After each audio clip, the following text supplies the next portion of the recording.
Okay, and 7.3 is the dot product. We're going to be talking about what the dot product, not really so much as what it is, that's going to come in a later lesson, but how to calculate it. So if I have two vectors that make an angle theta with each other, I have vector AC and AB, the dot product, you can think of it as a multiplication. We use a dot, but it's not the same as a multiplication sign because that's called the cross product, and we'll get into that in a few lessons, is equal to the magnitude of AC times the magnitude of AB cos theta. Now, I just want to talk about this cos theta, for instance. This angle, as this angle gets smaller, we know that cos is the horizontal distance. So if I have a unit circle, as cos increases its angle and I have this 90 degrees, cos becomes 0 because the horizontal distance in a vertical line is 0. So when this is 0, we know that the dot product is 0. And that's a very useful piece of information because we can find perpendicular vectors by using the dot product being 0. Okay, so it all comes from this cos theta right here. So let's take a look at the first example. Two vectors A and B are placed tail to tail and have magnitudes of 3 and 5 respectively. There's an angle of 120 between the vectors, and we want to calculate A dot B. So very, very simply, we just use the formula for the dot product that you just learned. And A dot B is equal to the magnitude of A times the magnitude of B cos theta. Well, this is just 3 times 5 cos of 120. So the dot product of A dot B is equal to negative 7.5. That easy. If I wanted to calculate the dot product on one vector, so if I only know the magnitude of A, and that's root 7, and I want to find A dot A, it's the same thing. So A dot A is equal to the magnitude of A, which we know to be root 7, times the magnitude of A. Actually, no, I don't need cos because it's the same vector. A dot A, this is root 7 times root 7, and that's just 7. Okay, you're never going to really see a question like this. This is just setting up really a principle that's going to be used for applications of the dot product when we actually change this into a vector. Because I didn't really say this, but this right here, this is a scalar product right now. Okay, we don't really have a direction. It could be anything, any magnitudes, any triangles moving around. Right now it's just still a scalar product. It will become a vector once we multiply the dot product by a unit vector, and we're going to get into that a little later on. Okay, so for this next example, we have two vectors. One vector is an addition of vector A and B, so A plus 3 of vector B and 4 times vector A minus vector B. These two vectors are perpendicular, and I know the magnitude of A is double the magnitude of B. Determine the angle between the non-zero vectors A and B. Okay, so this word perpendicular, like I talked about in the previous little section, we know that if something's perpendicular, the cos of that angle is going to be 0 if I find the dot product. So this really helps us start this question because it tells us that the dot product of these two vectors must be equal to 0. And that's it. So I can now expand this just like, multiplying binomials. And I can say A times 4A, or A dot 4A, is 4A dot A.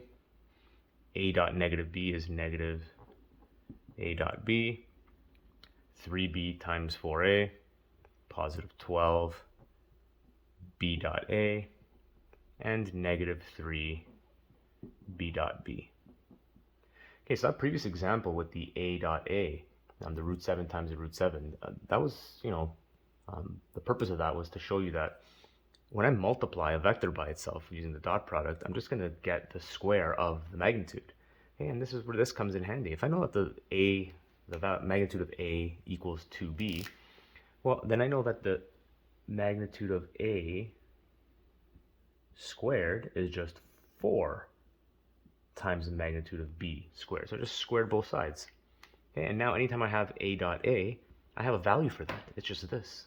So I can change all of these into variations of vector b. So let's start doing that for a second. So this is going to be 4 magnitude of a squared, right? In the middle here, a dot b and b dot a, it doesn't matter, right? 3 times 4 or 4 times 3 is the same thing. So these are both going to combine, because they're like terms, to become positive 11 a dot b. This guy over here is going to become the magnitude of b squared.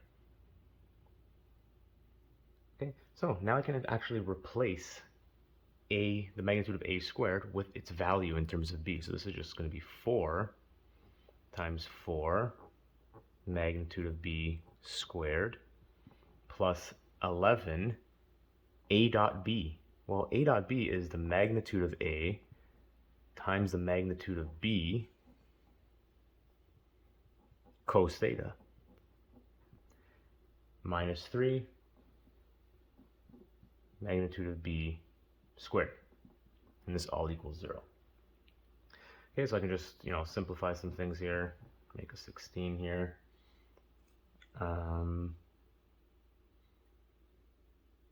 Sorry, I was supposed to put the magnitude. So the magnitude of a in here, I'm actually going to replace it because I don't want to write another line. But the magnitude of a is just going to be 2b. So I'm going to have a 2b squared in here, if you see that happening. So this is going to be a plus 22 magnitude of b squared cos theta. So I'm going to go over that one more time. This a right here, I'm going to replace it with the value of a. Okay, so it's just 2b. And now I'm going to have that magnitude of b squared, and I'm going to call it the magnitude of b squared. Okay, and that 2 combines with the 11, make it a 22, and this is equal to 0. Okay, so I'm almost there. Oh, I forgot the minus 3. How dare I? Minus 3 magnitude of b squared. So these guys are the same. I can combine them. This is going to be 13 b squared plus 22 b squared cos theta equals 0. And I'm slowly solving for cos theta here, right? So I can say cos theta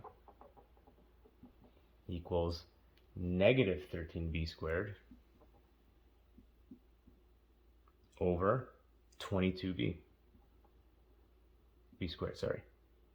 The b squareds cancel out, so I'm just finding the second function of cos, or the inverse of cos, of negative 13 over 22, because the b squareds cancel out. Gone. So theta equals cos negative 1, negative 13 over 22. And let's go this way now. Therefore, theta equals 126.2 degrees. Done. So the beauty of this question was that we're using all these principles that we know about vectors. For instance, a dot a is just the magnitude of a squared. A dot b and b dot a are the same thing. Combine them. So we're using everything we know in order to replace things until they're all the same. And once they're all the same, we can just go ahead and solve for the angle using inverse cos.